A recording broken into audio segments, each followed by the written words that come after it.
यह कहानी अंकिता की है, एक युवा पेशेवर जो प्रतिदिन की चुनौतियों और मानसिक दबावों से जूझ रही थी। उसकी स्थिति की गंभीरता किसी फिल्म के किस्से से कम नहीं थी, जहां एक सामान्य नौकरी की तलाश ने उसकी जिंदगी को असाधारण रूप से बदल दिया। अंकिता ने एक बहुराष्ट्रीय कंपनी में अपनी नौकरी से शुरुआत की, जिस पर उसे गर्व था।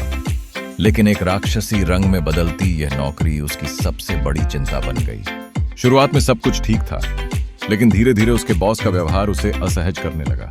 मजाक को जब अनुचित स्पर्श में बदला गया तो अंकिता की रातों की नींद उड़ गई। उसने कई बार एचआर से संपर्क किया, लेकिन उसका समाधान कहीं भी नजर नहीं आया। वह एक पिज्जा की तरह अपने अंदर बिखर रही थी, जहां कोई टुकड़ा नहीं जुड़ पा रहा। उसकी सच्चाइयां सुनने वाला कोई नहीं था, और वह अकेलेपन की गहराई में डूबती चली गई। इन सब के बीच दुनिया भर में #MeToo आंदोलन ने अपनी जड़ें फैलाई। सोशल मीडिया पर जब महिलाओं ने अपने अनुभव साझा किए, तो अंकिता ने देखा कि उसका दर्द अदृश्य नहीं है।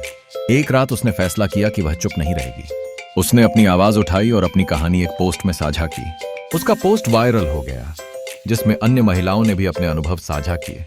इस व्यापक समर्थन और सामाजिक दबाव ने कंपनी के लिए अनिवार्य कर दिया कि वे अपनी नीतियों पर एक नजर डालें। मीडिया ने कहानी को प्रमुखता दी और सार्वजनिक चर्चा बढ़ गई। अंततः अंकिता को न्याय मिला। उसके एक कदम ने कई महिलाओं को एक नई राह दिखाई और अन्याय के खिलाफ खड़ा होने का साहस दिया। यह केवल एक व्यक्ति की जीत नहीं थी, बल्कि यह जागरूकता, सामुदायिक समर्थन और सामाजिक जिम्मेदारी की शक्ति की जीत थी। अंकिता की कहानी हमें यह सिखाती है कि एक आवाज सही समय पर उठाई गई न सिर्फ एक व्यक्ति का जीवन बदल सकती है, बल्कि सामाजिक मुद्दों पर प्रभाव डालेगी। आज जब हम अपने मोबाइल फोन पर एक पंक्ति लिखते हैं, तो यह पता होना चाहिए कि हमारी आवाजों में कितनी शक्ति है।